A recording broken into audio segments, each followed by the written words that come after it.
Hello, listeners. Namaste and welcome to Kaleidoscope. I am Disha Tasgaonkar, the voice and the pen behind today's talk, The Light Within Us. Today, I'll take you on a heartwarming journey through flickering memories and glowing diyas as we relive how Diwali once shimmered in our childhood streets and how its light still finds a home within us today. So sit back, breathe in the nostalgia, and let's step into the Diwali glow together. Whenever I hear the word Diwali, my eyes light up instantly. A wave of warmth runs through me and I can feel the goosebumps. My heart starts pounding a little faster as though it recognizes the festival before my mind even does. Yes, Diwali is here, and once again, nostalgia has quietly tiptoed into my heart like an old friend. I often find myself reminiscing about the Diwalis of my childhood, and I can't help but feel a gentle ache. How quickly my childhood has melted into adulthood. But the spirit of the festival remains, yet something seems to have been shifted. Diwali today isn't quite how it used to be. When I was a little girl, Diwali meant a pure, uncomplicated happiness, a week of blissful excitement. The house would come alive with the fragrance of oil lamps, fresh paint, marigold flowers, and sweets. I would spend my mornings helping my mother clean, or at least I thought I was helping. She would always smile and let me feel like her assistant, even if I was more of a distraction than really a helper. There were cupboards to organize, curtains to wash, brass lamps to polish until they gleamed.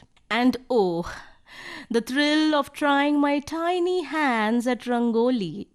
My attempts were often uneven and messy, but for me, they were masterpieces. Then came the art of making garlands, precisely picking and matching flowers of the same size and color so that they sat perfectly together. Sitting cross legged, threading marigolds and jasmine, their fragrance sticking to my fingers, my mother would smile at my little efforts and sometimes secretly fix them later. But she never told me. She wanted me to feel proud of my little creation. The Diwali Farar, the traditional sweets and snacks, would fill the entire house with the sound of frying, roasting, laughter, and of course the most heavenly aromas. I can still smell the crisp chaklis, the gently roasted karanjis and shankarpadis, the warm laddus that melted in the mouth, all made from scratch. My mother would turn quickly into this culinary magician.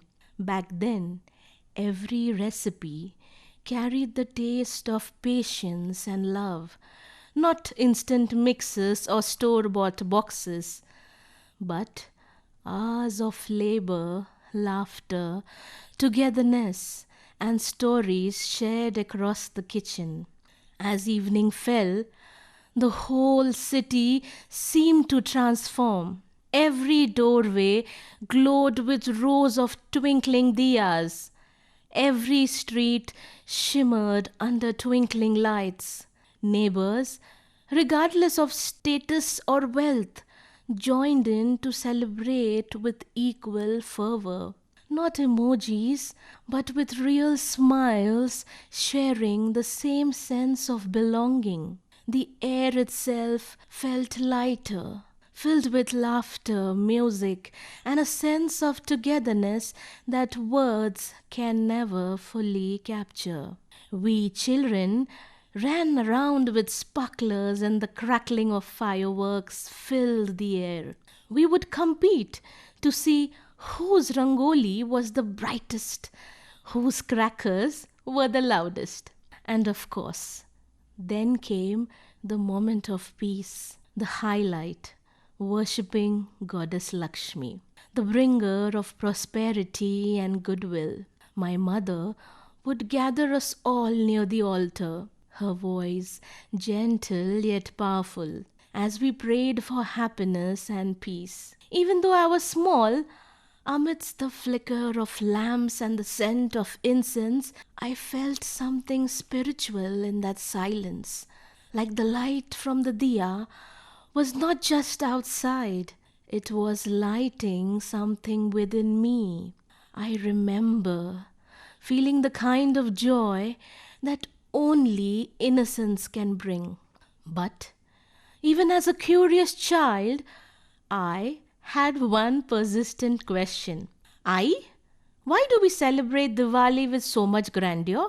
I remember asking my mother, and she would smile that knowing smile of hers before saying, because it marks the return of Lord Ram to Ayodhya after defeating Ravan, his triumph of good over evil. Then she would narrate stories from the Ramayana, each word painting vivid pictures in my mind of Ram's exile, Sita's strength, Ravan's downfall, and Ram's victory. The curious child in me found peace in those tales. Diwali isn't just about light and decoration, it's about truth, courage, and of course, the victory of good over evil. There's another beautiful story that often gets overlooked, the story of King Bali, the noble grandson of Prahlad Maharaj. Bali was a devout devotee of Lord Vishnu, known not for his power but for his generosity and faith. When Lord Vishnu appeared before him in his Vaman avatar as a humble Brahmin boy, Bali offered him everything he owned without hesitation. Pleased with his devotion and humility, Lord Vishnu granted him a boon. Bali gently said, "O Lord, bless me with 3 days that will forever be celebrated in my name: Narak Chaturdashi, Lakshmi Pujan, and Bali Pratipada. May these days remind the world of your grace, and may Goddess Lakshmi be worshipped everywhere during this time." Lord Vishnu, smiling at Bali's devotion, granted his wish. So Bali Pratipada follows the day of his annual return to earth. It is said that Vishnu allowed this, a day for new beginnings and for welcoming prosperity. And to this day, these 3 sacred days of Diwali remind us not only of victory and light, but also of humility, faith, and devotion. Each day of Diwali carries its own distinct magic, and today I'll guide you through this tapestry of light, legend, and devotion. Dhanteras arrives first, like a gentle promise whispered at the dawn of festivities, dedicated to Lord Dhanvantari and Goddess Lakshmi. It celebrates the twin blessings of health and prosperity. Across homes, gold, silver, and shining utensils find their place, not as mere objects, but as symbols of fortune stepping softly across the threshold. Then comes Narak Chaturdashi. Like the first streaks of dawn piercing the night, it marks Lord Krishna's triumph over the demon Narkasur. A victory where courage scattered shadows and light returned to the world. At daybreak, the earth was said to awaken, cleansed of fear, freed from darkness, reminding us that no evil, however deep rooted, can withstand the power of righteousness. And then the luminous heart of Diwali. Yes, Lakshmi Pujan. On this moonless night, homes shimmer with countless lamps, their golden glow mingling with the fragrance of flowers and incense. Devotees invoke Goddess Lakshmi, inviting her grace to illuminate not just walls and corners, but hearts and lives with clarity, wisdom, and enduring wealth. Darkness retreats gently, making way for light in every form, material and spiritual. Threaded through these days is a tale often whispered, yet too rarely sung loudly. Like I said, the fourth day, the legend of King Bali, the Bali Pratipada. Yes, the noble and generous grandson of Prahlad, as I already mentioned above. Finally, the festival concludes with Bhai Dooj, a tender celebration of the sacred bond between brothers and sisters. Rooted in the story of Yam and Yamuna, it transcends ritual, blossoming into love and protection. Sisters offer prayers for their brothers' well being, and brothers vow their guardianship and care. A day where family ties glow as warmly as the lamps of Diwali itself. But as years passed, things changed. Today, Diwali still shines, but differently. The houses are still cleaned, the lamps still lit, and the prayers still whispered. Yet, some things have changed. The elder son might be flying back home late from another city, or the younger daughter might be studying abroad, her presence replaced now by a video call. The sweets, once made by hand, are now ordered in neatly packaged boxes, and the mithai jars last exactly as long as their expiry date allows. The puja remains, but it ends quickly because the world has grown faster and our time with family is shorter.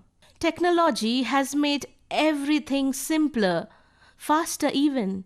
Cooking has become easier. We can decorate an entire house in an hour, order lanterns online, and play devotional songs from our phones instead of cassettes. But somewhere amidst that convenience, the personal touch has slipped away. A little part of the old warmth seems to have faded away. Bursting crackers is slowly diminishing too. Even the fireworks, which once thrilled us, are now quieter. We have begun to understand their toll on our environment, and our hearts ache for the scared furry stray dogs that tremble at every sound. As I light my diyas this year, I'll whisper a little prayer, not just for wealth or success, but for the rekindling of that innocent joy, the courage to choose truth, the warmth of togetherness, the glow of kindness, and the wisdom to always keep that little flame of goodness burning, no matter how dark the world gets, because that is the real light of Diwali, isn't it, my friends? So, here's a little poem I penned that might stir a deeper wave of nostalgia. Diwali arrives, the harbinger of untainted bliss, stirring our days with festive flurry and adorning the nights in silken hues, embroidered with oil lit lamps, lanterns, and strings of light. The sky stands aglow as this festival is rooted deep within our souls, decks our lives in splendor, whispering its timeless tale of light's triumph over darkness. Yes, Diwali is indeed here. The houses and courtyards bloom with myriad rangolis, each pattern a prayer etched in colored grace. The air drifts fragrant with rich aromas, delicacies crafted from scratch, kneaded with labor and love. Marigold garlands frame the doorways in golden cheer, while every corner gleams in festive sheen. Children race through the night with sparkling delight. Clad in new attire, their laughter glistening like fresh starlight. Diwali echoes the tale of Lord Ram's triumphant return, of exile's end, and Ayodhya's streets bathed in light. It speaks of Sita's quiet resilience, of Ravan's inevitable fall to truth's unwavering might. Through the ages, the meaning has only deepened. Even the longest night must yield to light, for truth, though tested, shall prevail, and the flame of goodness shall forever remain alight. I walk down the nostalgic road where memories glow brighter than the lamps. This festival stirs a quiet awakening within. More than a spectacle of lights, it is a homecoming of the soul. I wait for it each year with the eagerness of a child, for the prayers whispered at the altar and the reverent hymns sung to Goddess Lakshmi kindle a serenity that no darkness can eclipse. As the night deepens, I watch the lamps flicker and sway, each flame a promise, a story, a hope carried on the wind. In their warm embrace, I find a quiet truth that even amidst shadows, light will always return, guiding hearts, rekindling joy, and reminding us that home is not just where we dwell, but where our spirits shine. Thank you, dear, gentle listeners, for tuning in to Kaleidoscope and listening to the light within me, a Diwali special by Disha Tasgaonkar.